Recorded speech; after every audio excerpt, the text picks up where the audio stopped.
नमस्कार दोस्तों, Rakesh Sharma your mind open channel से। और डीबीए के इलेक्शंस की खबर देते हुए, जैसा कि पिछली हम कई वीडियोस में आपको अलग अलग लोगों से हमने मिलवाया जो उम्मीदवार डिफरेंट पोस्ट पर कॉन्टेस्ट कर रहे हैं डीबीए इलेक्शन जो 24 अगस्त को होने जा रहा है, उसमें उसी कड़ी में आज हम आपको मिलवा रहे हैं एडवोकेट मोहम्मद रईस फारूकी साहब से। वो सीनियर वाइस प्रेसिडेंट के लिए इलेक्शन लड़ रहे हैं। इस इलेक्शन को फाइट करने के लिए जी जान से लगे हुए हैं अपने सपोर्टर्स के साथ। और आज मैं उनसे आपको रूबरू कराऊंगा, पूछेंगे कुछ सवालात आपकी तरफ से और जानेंगे क्या है उनका एजेंडा, क्या है उनका मैनिफेस्टो और किस लिए वो आ रहे हैं चुनाव में। मैं उनका स्वागत करता हूँ। फारूकी साहब, आपका बहुत बहुत वेलकम चैनल में। और सीधा मैं कहता हूँ, आप 95 से प्रैक्टिस में हैं बार में, तो 95 से 27 साल, लगभग 26-27 साल हो गए। एक सवाल मैं सबसे करता हूँ कि जब आप आए इस बार में, तब जो बार एसोसिएशन की जो रेस्पेक्ट थी, जो उनके पदाधिकारियों की जो डिग्निटी थी, या मैं कहना चाहूँगा कि जो उनका सम्मान बेंच में और वोटर्स जो दूसरे मेंबर्स थे उनमें था, आज उतना ही है या आपको लगता है कम हुआ है या बढ़ गया है पहले से? सर, विद ड्यू रिस्पेक्ट ये कहना चाहूँगा कि बेंच और बार के रिलेशन बहुत ही ख़राब हो चुके हैं। और जो हमने देखा है, जब मैं आया था उस टाइम पे मैं ये देखता था कि सीनियर या एडवोकेट भी खड़े होते थे तो जजेस खुद कहते थे अपने नायब कोर्ट से या अपने स्टाफ से कि लिटिगेंट्स को बाहर करो और इनको चेयर दो, चेयर पे बिठाते थे। इतना रिस्पेक्ट जज डायस से करता था। और जब हम क्या इर्रिस्पेक्टिव ऑफ जजमेंट या ऑर्डर वो फाइल के मुताबिक करते थे, लेकिन एडवोकेट्स को बहुत रिस्पेक्टफुली जो है अकोमोडेट करते थे अपने कोर्ट में। लेकिन वो सब चीज़ें अब बिल्कुल ख़त्म हो गई हैं। और रीजन किस चीज़ को मानते हैं? आपको क्या लगता है, रीजन खुद लीडर्स हैं या मेंबर्स हैं या जुडिशरी में कोई चेंज आ गया?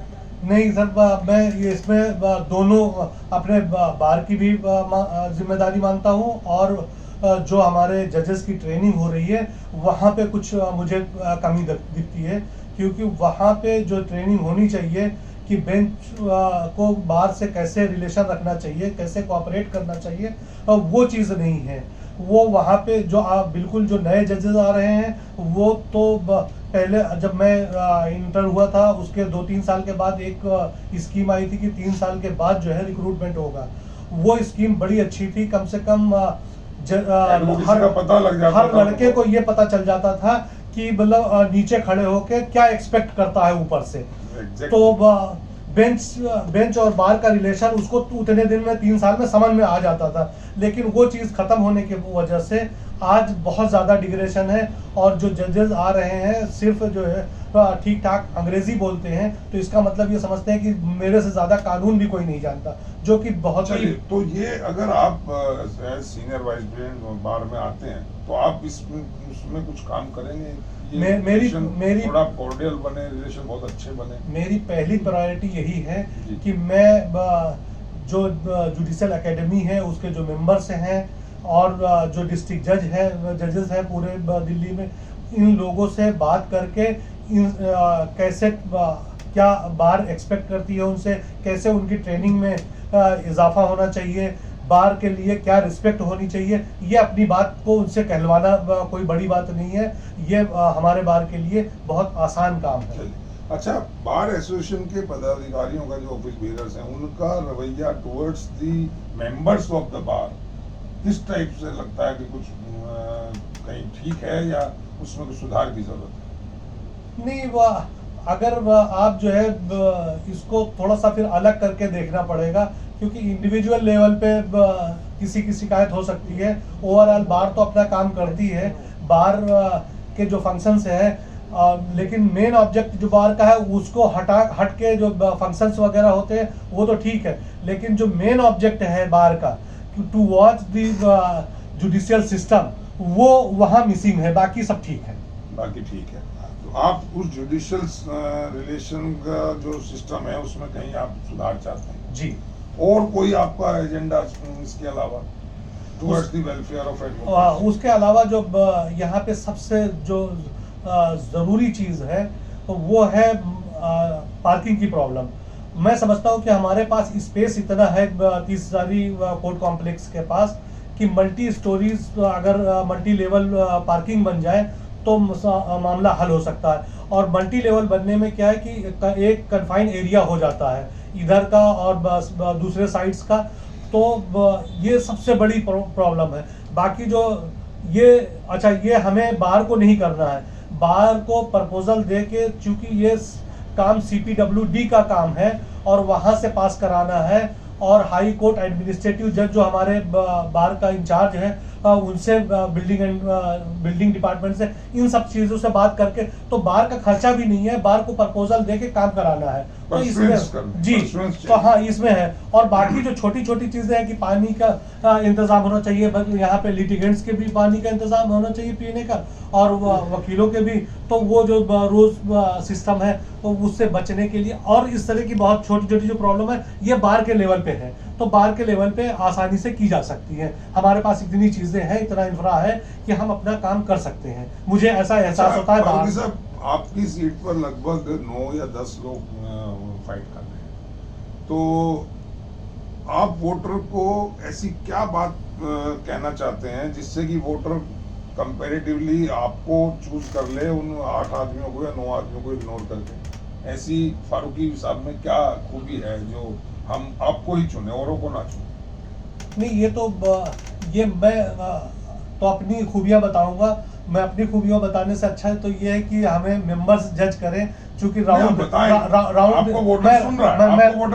मैं राउंड द ईयर जो है प्रैक्टिस में रहता हूँ, और अगर मैं जानता हूँ कि जो यहाँ प्रैक्टिसिंग एडवोकेट है वो अगर मेरे नाम से नहीं वाकिफ होगा तो मेरी शक्ल से ज़रूर वाकिफ है, और वो जानता है कि मैं प्रैक्टिसिंग हूँ और प्रैक्टिसिंग एडवोकेट की क्या प्रॉब्लम है वो मैं अच्छी तरीके से जानता हूँ, इसलिए वो देखें। और दूसरी ये है कि मैं ये भी कहता हूँ कि आप पर्सनालिटी को जज करिए, जिसको पहले देख चुके हैं किसी पोस्ट पे या कहीं किसी के साथ देख चुके हैं, वो एक बार देख चुके हैं तो फिर बार बार देखने की ज़रूरत नहीं है। और चूंकि अभी मैं बार में आया नहीं हूँ, मुझे भी एक बार परखिए और देखिए कि मैं क्या कर सकता हूँ इर्रिस्पेक्टिव ऑफ कास्ट, रिलीजन और क्रीड, इन सब चीज़ों से ऊपर हटके। आपने कास्ट की बात की फारूकी साहब, लगता है कि इस इलेक्शन में कहीं कास्टिज्म का भी एक मुद्दा चलता है? शुरू में तो नहीं लगता, लेकिन जब आखिरी वक्त आता है, जैसे 2-3 दिन रहता है, तो फिर आने लगता है कि मतलब वहाँ पे ये चीज़ें हो रही हैं, वहाँ पे ये चीज़ें हो रही हैं, जो कि मतलब मैं सोचता हूँ कि ये फर्टर्निटी जो समाज की दाई है, इसको जो है रेडिकलिज्म से जो है बिल्कुल हट के काम करना चाहिए। एक तीखा सा सवाल और पूछ रहा हूं। प्लीज मैं जानना ही चाहता हूँ, लगभग 27 साल की आपकी प्रैक्टिस में आप कोई 2 या 3 काम ऐसे बताएं जो आपने एडवोकेट्स के ओवरऑल वेलफेयर के लिए किए हों या करने की कोशिश की हो, या कोई कर रहा है तो उसका साथ दिया हो?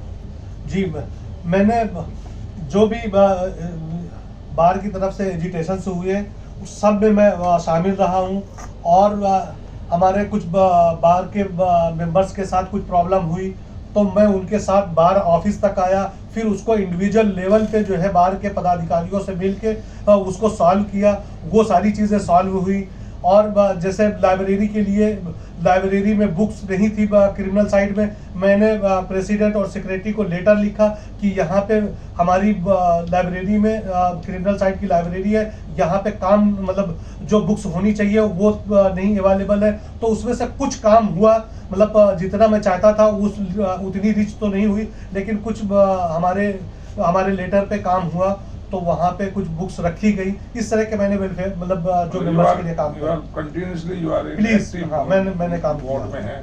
और कोई एक अपील आप अपने वोटर्स से, आपको सुन रहे हैं तमाम DBA के वोटर्स जितने भी हैं, आप अपनी तरफ से कोई एक अपील जारी करना चाहते हैं रिगार्डिंग दिस इलेक्शन और